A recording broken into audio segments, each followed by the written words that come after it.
I do want to mention this podcast that RNZ are now promoting the hell out of. There's a big write-up on it. And, of course, they did the exclusive interview with Morning Report yesterday. And I might say, what's his name, Joey Watson? Joey Watson is the Australian journalist who's done this 6-part podcast. I always say a podcast is always 8 times longer than it needs to be.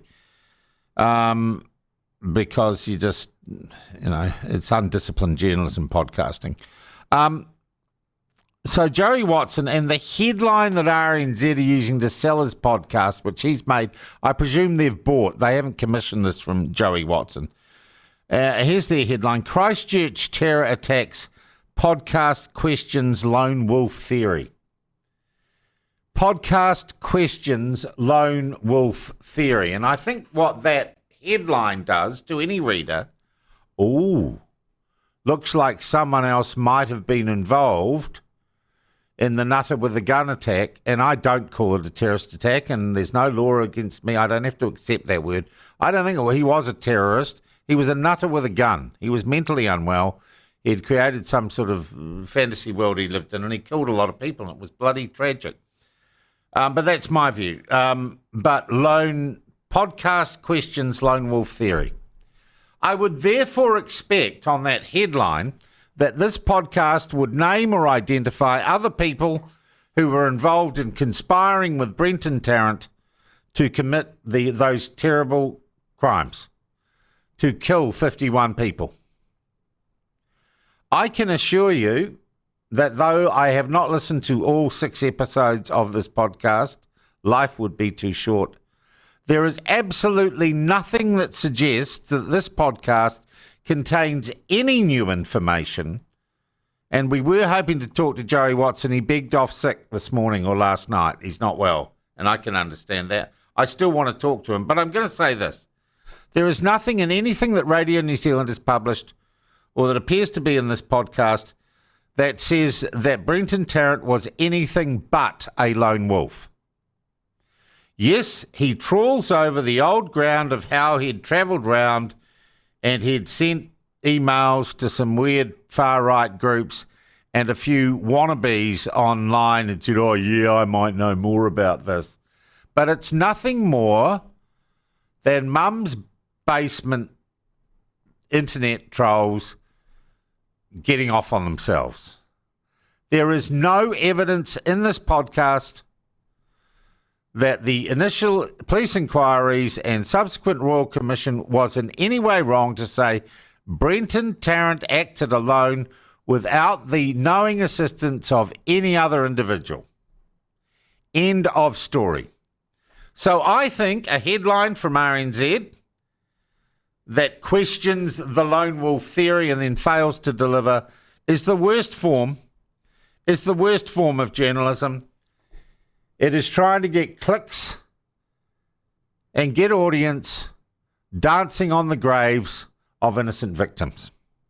And that is why this sort of journalism and this sort of podcast outrages me. And I see the Herald are indulging in the same thing, and we're not going to indulge in the same thing here on the platform. I also note, since I reposted that story on my private Facebook page last night and said this is a BS headline, I find that there are indeed a bunch of nutters out there. I don't know how many of you cookers there are who say, oh, I didn't act alone, and look at this and look at that. And so all poor coverage and poor journalism like this from Radio New Zealand it is like spreading disinformation. I also note that much of Joey Watson's material is based on interviews with researchers from Auckland University. So he's gone to the disinformation nutters, the Sanjar Hatatoas and the rest of them, the people who wanted to use the tragedy of the mosque shootings to impose hate speech laws on New Zealanders and spread fear and paranoia about right-wingers and politics. And Radio New Zealand is complicit in it, and I think they should take this podcast down, or at the very least, rewrite the headline. It is appalling. It is the grossest form of journalism. Christchurch terror attacks, podcast questions lone wolf theory. Well, it was Brenton Tarrant alone.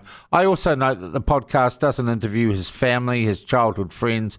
It makes no attempt whatsoever to look inside the social isolation of Brenton Tarrant, which is the real reason he committed that crime. It wasn't the internet. It wasn't some obscure neo-Nazi group in Austria.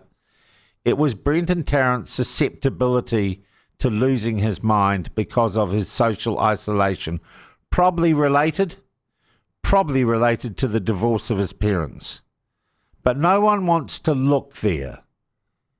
No one wants to look at the real mundane reasons that someone like Brenton Tarrant turns into a killer. So I'm just calling out Radio New Zealand on that. And Joey Watson, I still want to talk to you. Prove me wrong. But what a crap headline. And I want to know how you feel about it when you read something like that. And we do read that. We go on to read the story, don't we? And we've been had. We've been had by the ghouls at Radio New Zealand.